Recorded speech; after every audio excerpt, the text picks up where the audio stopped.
We're back for season 2. Yes, it's bigger. It's badder. It's Oh, just get on with it. bad scripts.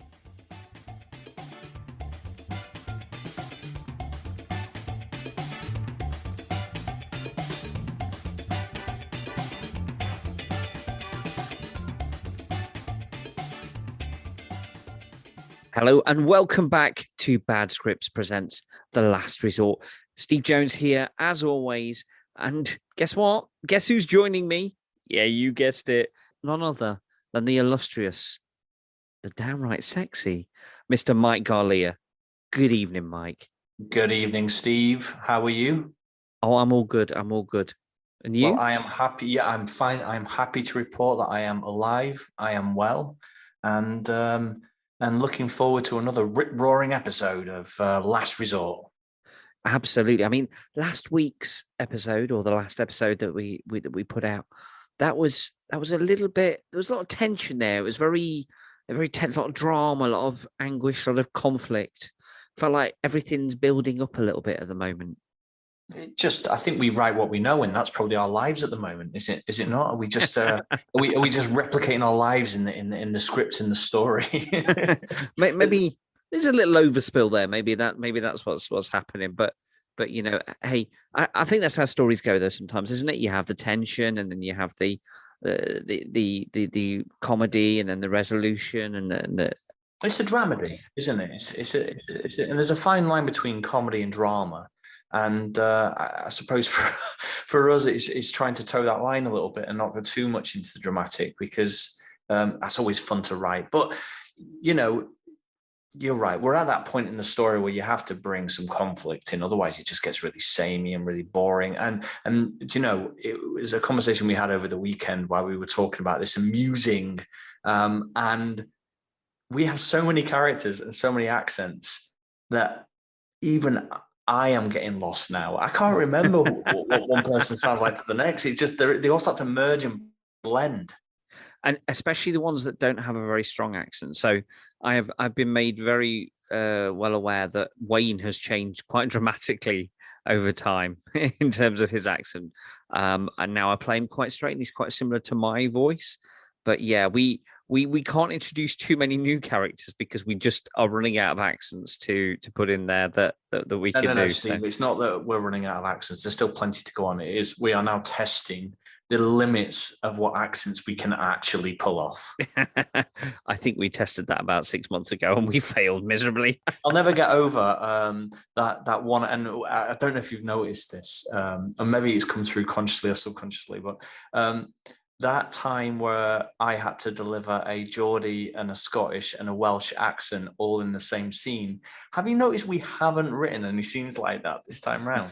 I do notice that, and I'm very conscious that we don't do that because when we wrote the original script, it was with a view to different people playing those roles. So you didn't have that consideration. You know, those people were just people, and we'd have somebody that could do each accent.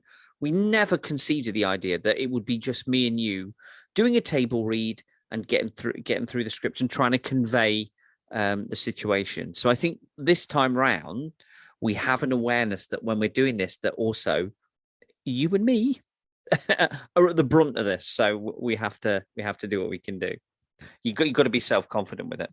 But I am deeply, deeply appreciative that people are on this journey with us as we discover the rest of the story. Exactly.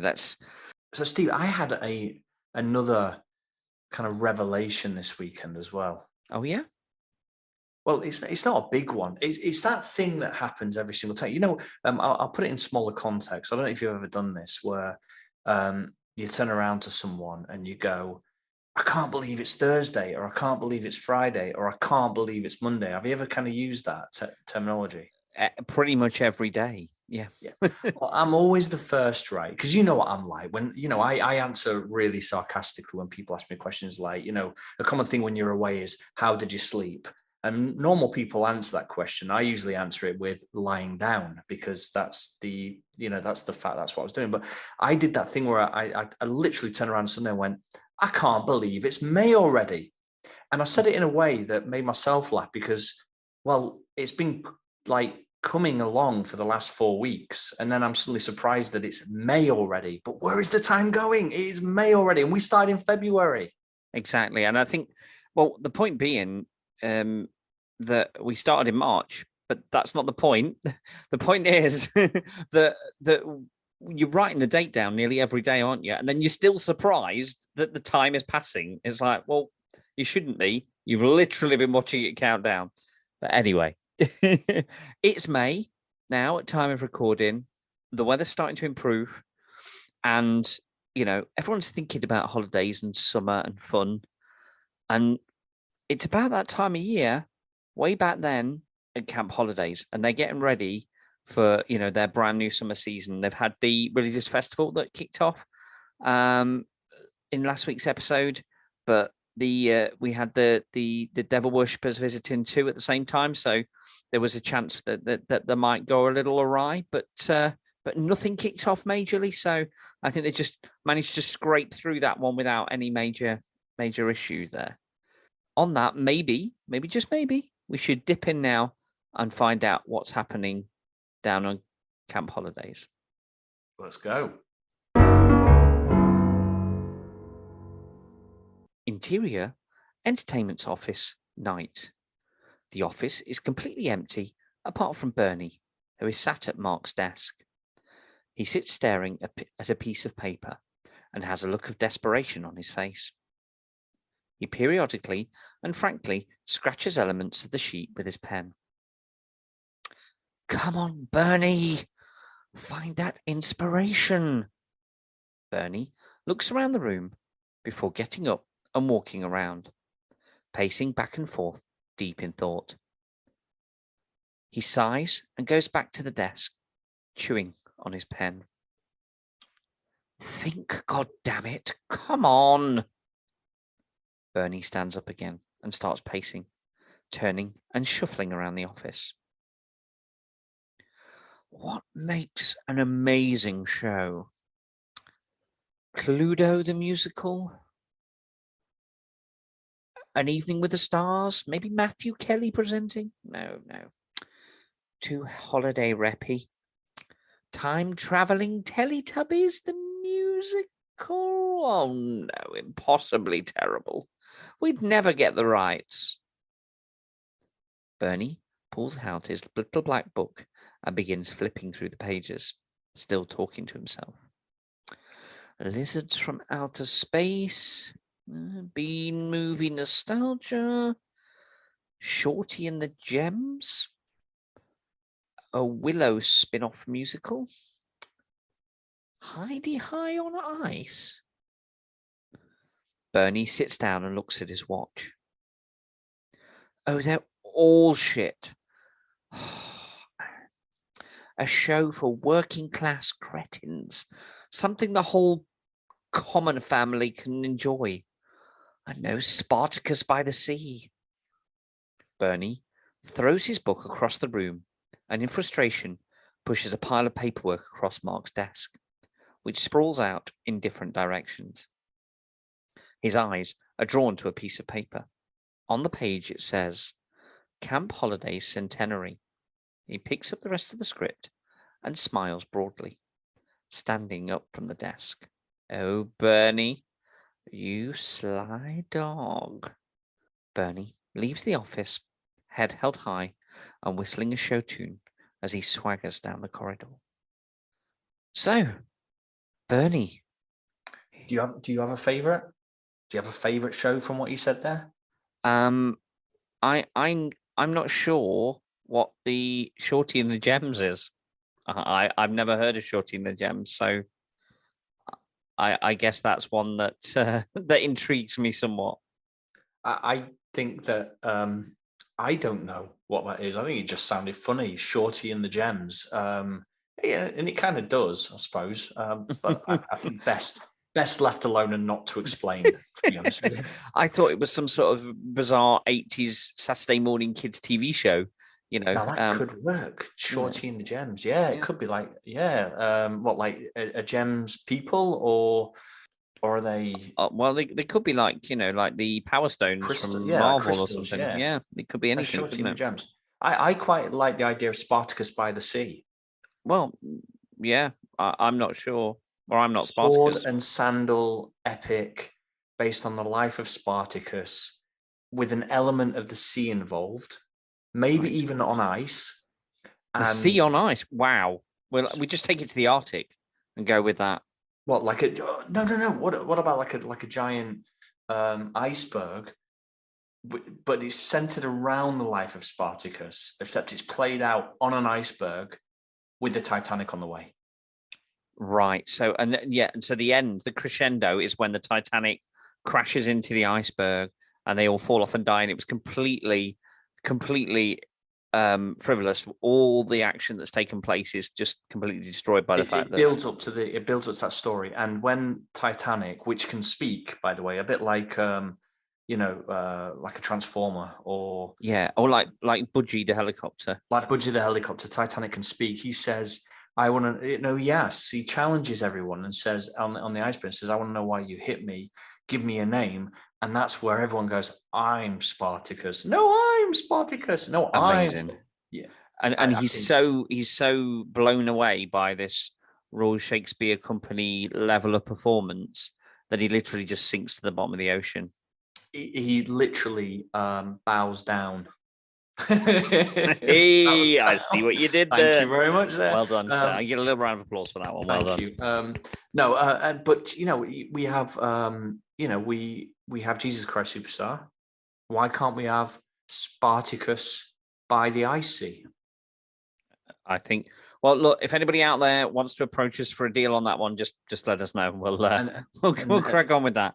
Anyway, and Shorty and the Gems. There could be. I don't know where I'm going with that. But look, this is Bernie trying to find inspiration. It's always hard because is it? Is it? That's what she said. Yeah, well, I was going to say, but maybe Bernie's little blue tablets. It's difficult when you're on your own when you oversell a promise and then you're trying to come up with a solution to it and you put so much pressure on yourself. I'm sure like loads of people have been there. We're lucky because we have each other to bounce off. So I get his pain on that one. But they were some god awful ideas there, weren't they? Oh yeah, but I think that's intentional, isn't it? We're making it cheesy. We're making it weird, and I think we'll delve a little further later on in this series into a little bit more of Bernie's past and his previous performances, and where what's made up his CV and how that impacts what he does now. So I think there's definitely more to talk about in that field. There definitely is, but without giving anything away, is it worth mentioning what he's found on the desk, or are we not giving that away? No, I think we do know, because it said the centenary, and if we remember back to the scene with Judy and Mark and Alan, talking about their pitch for this year, that was the exact pitch that they made to Alan and Glenn, wasn't it, for a show? Yeah, so this was the pitch where they wanted to each month of the season would represent a different time period of camp holidays from the 1920s right up until the 1990s, and that's kind of what they pitched, which to me sounds great because you can really theme it up. It'll be expensive, of course, but Glenn just literally crapped all over it, and Bernie then flamboyantly walks in and was like, I'm here and I'll give you this and I'll give you that and it'll be the best show ever, and we're talking he really oversells it and then comes up short, and then finds the proposal that Mark and Judy had discarded on the desk thinking it was a dud, and is now obviously going to do something with it. Yeah, exactly. So, I mean, he wasn't there for that pitch, so he doesn't know what that was all about. But that's going to be interesting to see how that progresses. Oh, that's a terrible listen. He doesn't. I get he doesn't know about the pitch. However, he's on someone else's desk and picked up. Oh, don't get me wrong. He knows he's stealing someone else's idea, but the point is, he has the ear of the boss. So it doesn't matter really in his mind. He's in charge now, and it's if he finds that and it's been left lying around, it's fair game. And he's the sort that would stand on his own grandma's neck to make a little bit of progress, isn't he? So let's delve further in. And I heard her name was Shorty. maybe she's a real gem. Let's move on and try another scene and see what else is happening down at Camp Holidays. Interior, main venue, night. Dan and Hayley are stood in the centre of the venue, working the room and entertaining the many children vying for their attention. Dan is still very untalkative and forlorn looking. Hayley is smiling and as enthusiastic as she can be. Is everything okay, Dan? Fine. Hayley looks closely at Dan. It's not. I can tell. Dan shrugs and doesn't say anything. He smiles at some kids, waving at him as they walk past with their parents. Hayley shouts to Paula, who's a few meters away. Paula, we're just going to take 5. Will you be okay? Paula nods her head and carries on modelling a balloon dog to an excited group of kids. Come on, come with me. Hayley takes Dan by the hand and guides him to the backstage area. Dan just stares at the ground. Talk to me then. What's happened? It's all right. Don't worry about it. Dan, I'm not leaving here till you talk to me. What's going on? Dan sighs and finally looks up. It's me and Donna. We've had a fight. Oh, over what? Well, I tried to help and I made it worse. She's dead mad at me now. She'll probably dump me. Hayley looks at Dan with sympathy and touches his arm. You're a lovely guy, Dan. I'm sure whatever it is, it can't be that bad. Dan smiles slightly at this compliment. When she calms down, it'll all be okay. Oh, what if it's not? If it's not, and she doesn't deserve you, trust me, there are loads of girls who'll be lining up for a date with Dan the man. Yeah, I'm not so sure about that. Hayley steps a little bit closer to Dan. I am. Dan looks at Hayley. They share a moment of silence. They don't speak, but look at one another. Dan breaks away his gaze first, taking a small step back. Well, thanks, Hayley, for the chat, Anytime, Dan.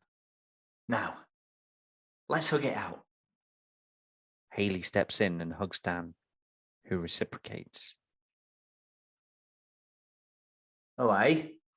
What's going on here then? Dan and Hayley immediately separate and step away from each other. Hayley looks embarrassed and shocked, with Kelly suddenly stood there. I should be getting back out there. Bye. Hayley leaves. She's a pretty girl, Dan, isn't she? It's not like that. It sure looked like that to me. Don't worry, Dan. I'm good at keeping secrets. There's nothing to hide, right? Whatever you say, Dan. Dan leaves a smirking Kelly behind as we follow him back onto the main dance floor. We move towards Paula and Mushy P, who are talking to some children. My uncle used to be a camp coat. Did he? Oh, that's cool. Is he here? He wasn't allowed to come because, what happened? What happened? Well, my mummy said they had too many special cuddles and got into trouble. Oh, right.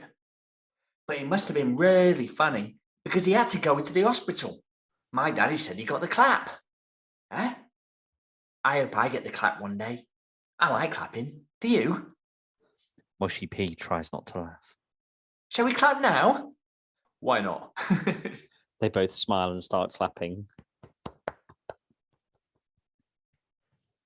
So, oh dear. That was that was a challenging one. Dan and Hayley, what's that all about? Let's not read into things. Hayley's just being friendly, and Dan. Do you know?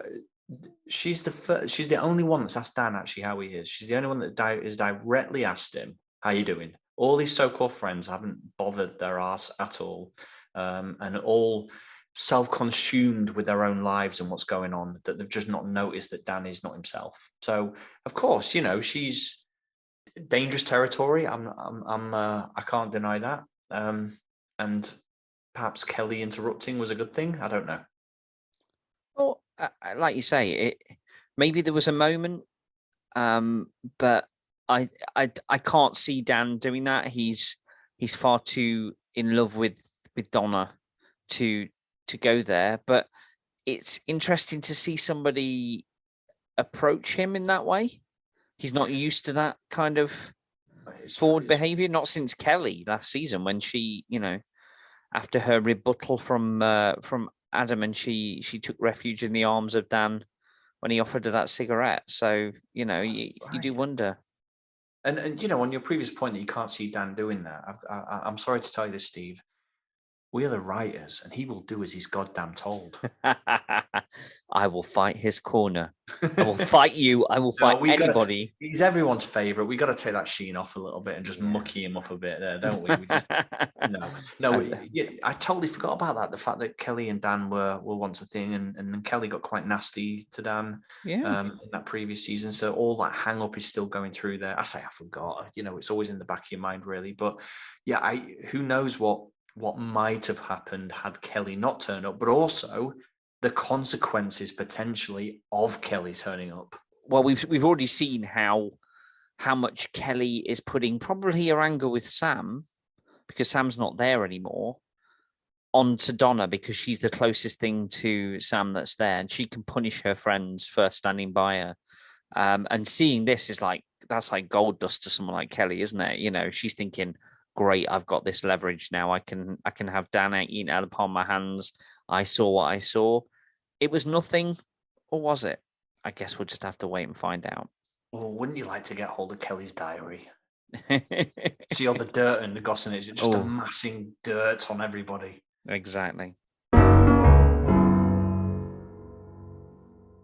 Interior Pavilion venue, night. Donna is stood by the doorway. In the background, we can see a death metal band on the stage with a large crowd of headbangers. Mark and Wayne walk into the entrance to meet Donna. How's it going tonight? Yeah, fine. No issues. Looks like chaos, but they're all actually pretty well behaved. Well, apart from the death metal mushing and occasional Hail Satan. Mark laughs at this. Wayne leaves him to go into the venue. Certainly a story to tell about this, right? Uh-huh. Mark looks at Donna. He can feel she's a bit off colour. Are you all right, Donna? You seem a bit distracted. Sorry? Yeah, sorry, Mark. I didn't mean to be. There's a lot going on at the moment. Mark nods his head. Well, Donna, there's never a dull day here, is there? Wayne re-emerges holding a bucket of popcorn. It's all good in there. Couple of small fights, but it looks like they're keeping the peace themselves. Better behave than the other lot. Great. Let's get going then. Mark and Wayne walk towards the exit. Wayne steps out as Mark turns back towards Donna. My door is always open, Donna. A chat, some support. I'm not the best advice giver in the world, but it's there if you want it. Donna forces a smile and nods her head as Mark turns and leaves. Exterior, chalet line, night. Dan walks with purpose towards the chalets. We follow him as he climbs the exterior stairs and walks along the first floor, stopping when he gets to his destination. He puts his head against the door and listens for a few seconds. There's no noise other than the distant sound of music. Dan knocks on the door. There's no answer. He tries the door and it's locked. He knocks again. It's me, Dan. If you're in, will you open up? Dan stands in silence for a few moments. I've tried to call you. Please open up. Talk to me, babe. I can explain. I just want to say sorry. The door opens and Dan looks up. It's not Donna stood in the doorway, but Andy, half naked and looking sleepy. What? Who are you? I'm Andy. Who are you? I'm her boyfriend. The hurt on Dan's face is clear. Eh? Andy steps outside and quickly pulls the door over, hiding the figure laying on the bed behind. Well, this is a bit shit. I didn't know, mate. Can I just talk to her? I need to speak to her. Not really. I mean, if she wanted to talk to you, she would, eh? Look, I need to speak to her. Then I'll go. All right, all right. D, can you come here a minute? At hearing this, Dan looks visibly shaken. A girl steps into the doorway. Dan looks at her. What's your problem? Dan looks surprised. Who are you? I'm Dawn. Yeah, she's Dawn. So where's Donna? Dan steps back, looking around, slightly confused. Do you know him? Never seen him before. Hey, what are you doing in Donna's chalet? Who's Donna? This is my room, mate. Campcourt Donna. She stays next door. Heard her leave a few hours ago. Dan looks at the door, and then his gaze moves to the next chalet along. Oh, shit. Wrong door. Sorry, mate. Don't worry about it. They all look the same around here. So you're the reason why she's been crying all day? Oh, don't tell me that. Dan looks around the area. Dawn and Dan look at each other, a common look of understanding. She should be done in a few hours. I'll wait outside here. You can wait in here if you like, mate. Dan looks at them both. No, that's okay. I don't want to bother you. Don't be stupid. It's freezing out here anyway. Come on. You'll hear Donna come back then. These walls are paper thin. That's okay. Well, we're just listening to some music and having a couple of drinks. You look like you could use one. Well, maybe just one then. I'm Dan. Andy. I'm chef in Rod and Tackle. Dawn works in the staff canteen. Oh, I'm Ents. Oh, la-di-da. I've never spoken to anyone from Ents before. Well, apart from Donna. Well, we're no different from anyone else here, mate, as you've seen. Apart from an easy wage and prancing around with those jazzy uniforms. Well, it's harder than it looks, honestly. Well, let's grab you a drink and you can tell us about how we get a proper cushy job like yours then, my friend. Dan walks into the chalet with Andy and Dawn. I strongly suspect in playback, Dawn sounds a lot like Mark. There was a little bit of female Mark going on. Maybe they're related. Maybe they're related. Maybe they are. Maybe they are.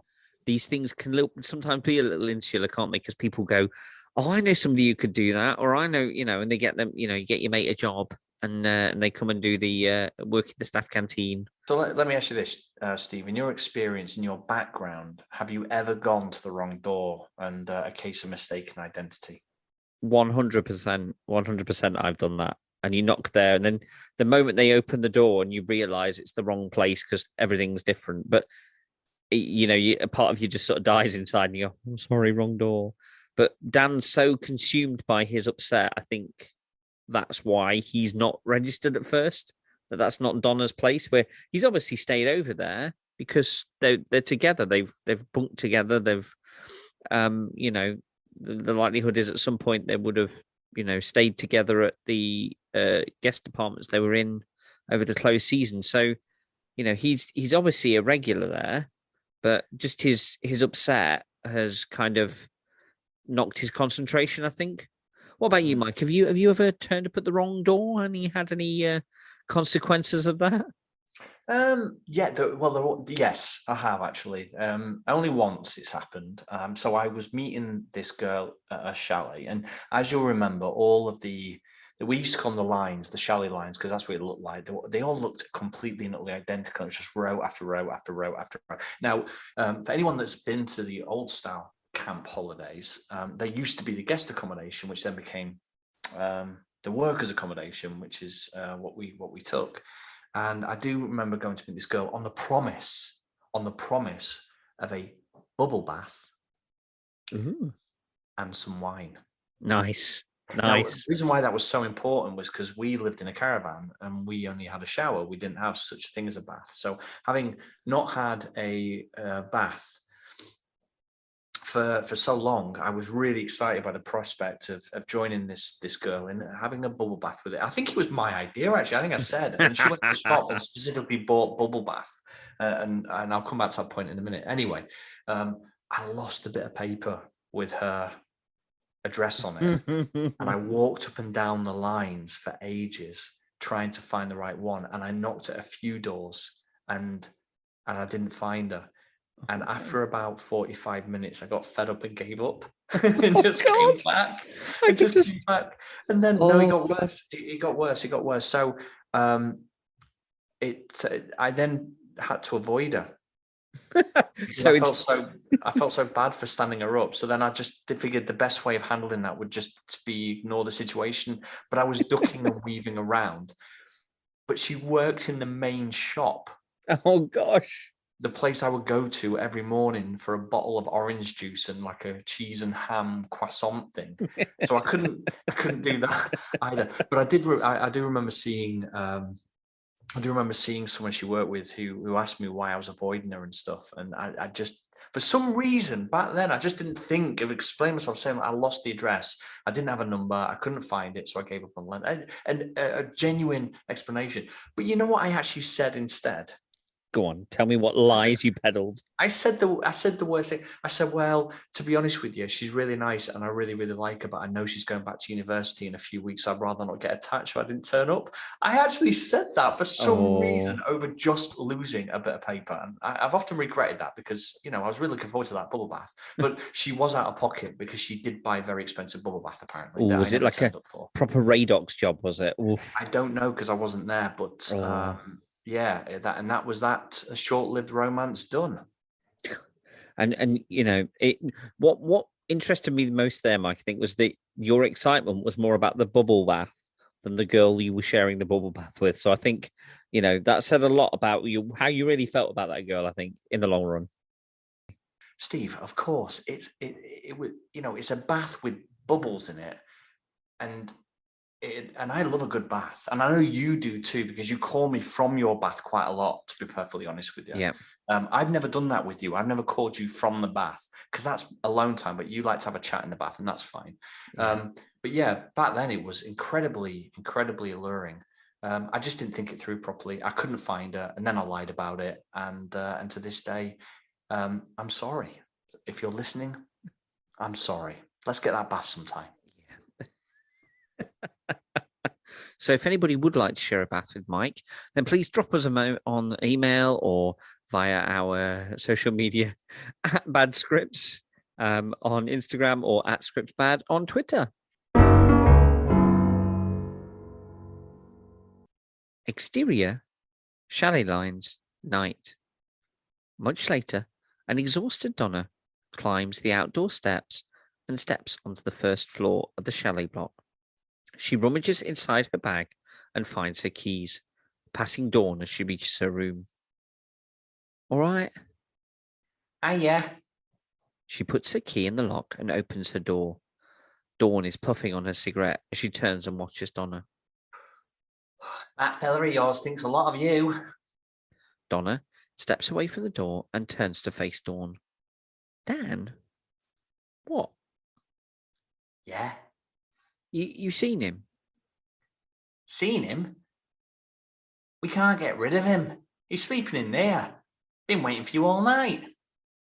Has he? Donna can't help but smile at this. Yeah, but not being funny, love. Can you come and get him? We need to get some shut eye. And 3's a bit of a crowd in that small room. Oh, yeah, of course. Dawn flicks a cigarette into the night. Cool. Dawn's accent has just changed all of a sudden again. I was literally about to say, has Dawn had she's moved regions in the time that we've... It's a very simple. Some people, when they smoke, their accent and their tone changes. So I was just conveying the smoke filling her throat and her Right. lungs. That makes sense. Because the voice changes. You go from wherever she was talking to Yorkshire, and then tone. Yeah. So okay, it's all right, Mike. You just take a breath. It's fine. Let's move on and see where this is going.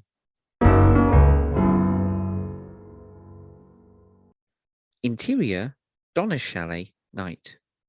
The door sweeps open, and Donna, followed by Dan, enters. Dan looks confused, half asleep, and a little drunk. She guides him to the bed and lets him fall onto the mattress. He turns himself onto his back as she begins removing his shoes, and then onto his belt buckle, getting him ready for bed. Dan pushes her hands away. No, we can't. Oh, don't be silly. No, it's Donna. Yeah, it's me. She is the best. Donna loosens his top and tries to pull it over his head. Dan resists. I said no, I love her so much. My heart, she was mad today. It broke me inside. I've got to make it right. Donna looks at Dan. She puts her hands on his chest and tries to soothe him. Dan starts settling, still half dressed. It's okay, Dan. You just relax and go to sleep. I really, really love her. Never been this mad about someone before. Good night, strange lady. Dan starts breathing heavily as he falls asleep. Donna looks at him for a moment. She kisses him on the cheek and cuddles into him. I'm so in love with you, Dan. Oh, get a room, guys. Get a room. Oh, I know. It's just... but you know what? They do love each other, and Donna knows that Dan never does anything intentionally to her. So I think seeing him essentially think she's someone else and go, and not be tempted by that and be so forthcoming with his declaration of love for her, kind of reaffirms just how strong a bond they've got and how important she is to him. Have you ever been that drunk you don't recognize who you're talking to? Maybe once or twice. I mean, we've all of our listeners that have tuned into the first season will know about Sockgate. That was the last time I got drunk, and that was 2009. So it's been a while since I've had that level of alcohol. I've not been in that position for a very long time. Have you ever been that wasted that someone's not registered? Friday, Saturday, Sunday, Monday, Tuesday, Wednesday, Thursday night for me. Any day that ends in Y, it's all good for me. No, have I ever been that? No, I do remember actually when I was. Let's talk about first love then, very quickly. So I remember when I was about 16 or 17, I had a first love. Ooh. And she was a dancer. Have I talked about this story before? I can't remember. I don't know. Now she was a dancer called Francesco. Wait, not Francesco. Yes, that's in the edit now. He was called Francesco. Francesca. Spanish feminine. Francesca.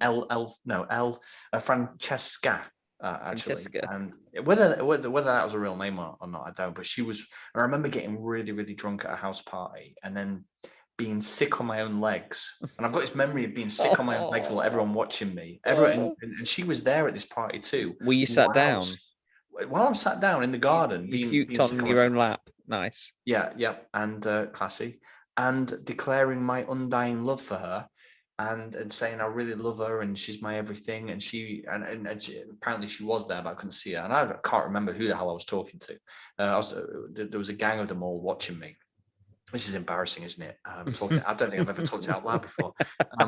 But the weird thing is, I'd never actually had a conversation with her. I kind of fell for her from afar, and then was really gutted about 6 weeks later when she got pregnant with someone else, and thus ended her dancing career. Oh no! Well, for that time anyway. For that time, yeah. You know what? It's funny, isn't it? Because that unrequited love, when you're young and you're so nervous to not actually speak to somebody, but you feel like you know them, but it's not actually. You don't actually know the person. You're in love with the idea of a person, and all those emotions, those hormones, just sort of pour out of you, and it feels very kind of in betweenersy. You know, the way you.